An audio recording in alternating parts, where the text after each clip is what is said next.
La session ordinaire du Conseil des ministres s'est tenue ce jeudi 23 juin 2022 de 10h à 12h sous la haute autorité de son Excellence, Monsieur le Président du CNRD, Président de la Transition, chef de l'État, chef suprême des armées, le colonel Mamadi Doumbouya.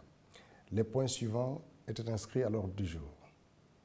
Message de son Excellence, Monsieur le Président de la Transition, compte rendu de la session ordinaire du Conseil interministériel du mardi 21 juin, décision du Conseil des ministres, divers.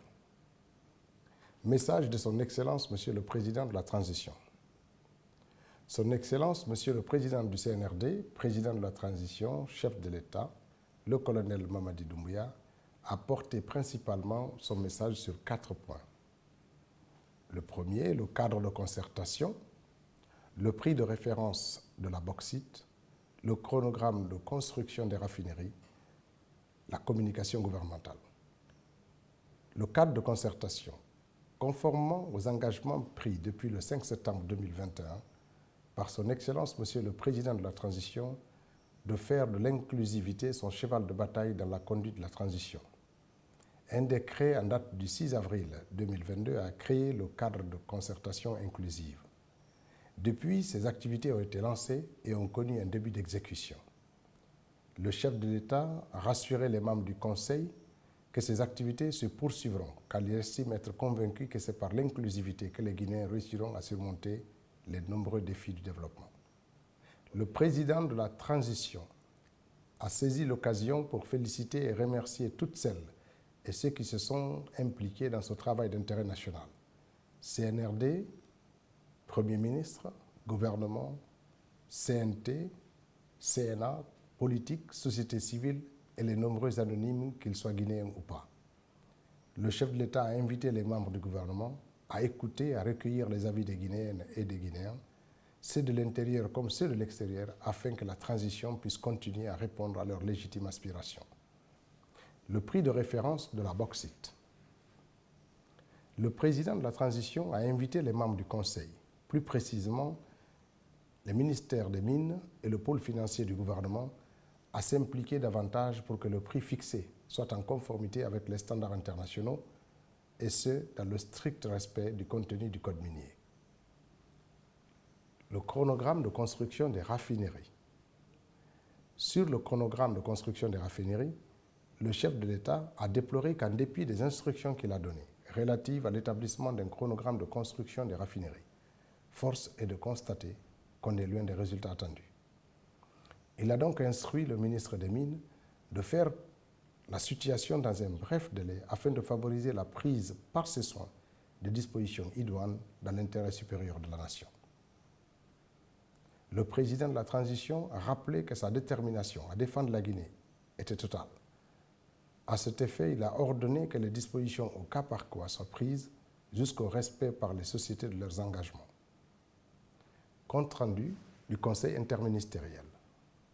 Monsieur le Premier ministre, chef du gouvernement, Mohamed Beavogui, a porté son message sur les points suivants. La finalisation des rapports de mission relatifs à l'immersion gouvernementale à l'intérieur du pays, d'une part, et la question relative au dialogue politique et social inclusif, d'autre part.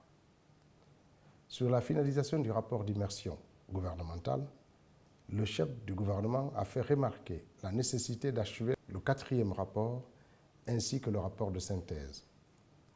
Il a invité les ministres à s'employer en vue de produire un document simple, condensé, concret et pragmatique sur les actions prioritaires à mener par préfecture.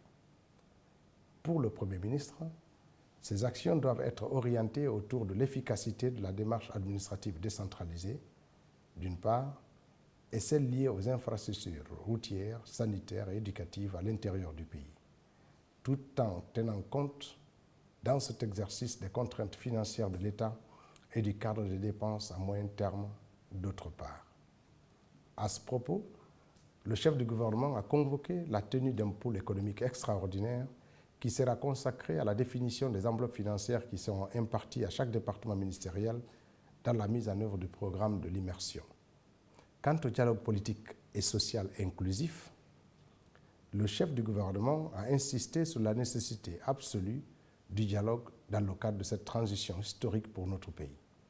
y compris de l'intérêt manifeste qui lui est accordé par le président de la transition, son Excellence le colonel Mamadi Doumbouya, à privilégier la paix et la cohésion sociale entre les filles et fils du pays.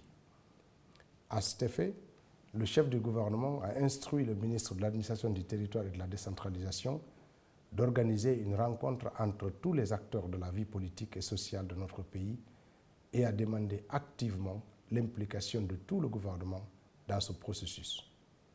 Au titre des communications, le ministre de la Jeunesse et des Sports a fait le compte-rendu au Conseil de la mission d'inspection de la Confédération africaine de football effectuée dans notre pays du 10 au 14 juin 2022. Il a fait savoir que cette mission avait pour objectif de faire le point sur l'état d'avancement des préparatifs de l'organisation de la 35e édition de la Coupe d'Afrique des Nations de football prévue en Guinée en 2025. Le ministre de l'Urbanisme, de l'Habitat et de l'Aménagement du Territoire a communiqué sur l'arrêté conjoint portant sur les coûts d'aliénation et de redevance domaniale, la dématérialisation des baux et titres fonciers et le cadre organique de la direction des systèmes informatiques de son département. Le ministre a expliqué que sa présente communication s'inscrivait dans le cadre du suivi de la feuille de route relative à la gouvernance et aux réformes institutionnelles et administratives assignées au ministre de l'Urbanisme, de l'Habitat et de l'Aménagement du Territoire par M. le Premier ministre, chef du gouvernement. Décision. Le Conseil a recommandé au ministre des Finances de donner l'ensemble des paramètres financiers et économiques du financement de la CAN et son impact sur la soutenabilité de la dette dans un délai de 48 heures. Le Conseil a également instruit le ministre des Sports d'organiser une réunion du COCAN afin de dégager des solutions à soumettre très rapidement au Conseil. Relativement à la communication du ministre de l'Urbanisme, de l'Habitat et de l'Aménagement du Territoire portant sur l'arrêté conjoint sur les coûts d'aliénation et redevance domaniale, la dématérialisation des baux et titres fonciers, le cadre organique de la direction des systèmes d'information du ministère. Le Conseil a recommandé d'ériger le service informatique en direction des systèmes informatiques et de relier la question de la taxation des baux à la réforme foncière en cours de finalisation. Quant au ministère des Postes, de Télécommunications et de l'Économie numérique, le Conseil a recommandé de présenter un projet de cadre organique élargissant les compétences de l'Agence nationale de la digitalisation de l'État aux questions d'harmonisation des systèmes d'information du gouvernement. 4. Divers. Le ministre des Sports a informé le Conseil de la tenue des 48 heures de la Guinée, une initiative qui intervient dans le sillage de la venue de Paul Pogba en Guinée. Ces 48 heures connaîtront l'organisation d'un dîner et d'un gala de foot dans l'optique de lever des fonds afin de financer des projets au bénéfice des populations. Le ministre de la Culture a demandé l'implication du gouvernement dans le cadre de la réouverture en vue de l'exploitation commerciale et touristique du voile de la mariée à Kindia. Conakry, le 23 juin 2022. Le Conseil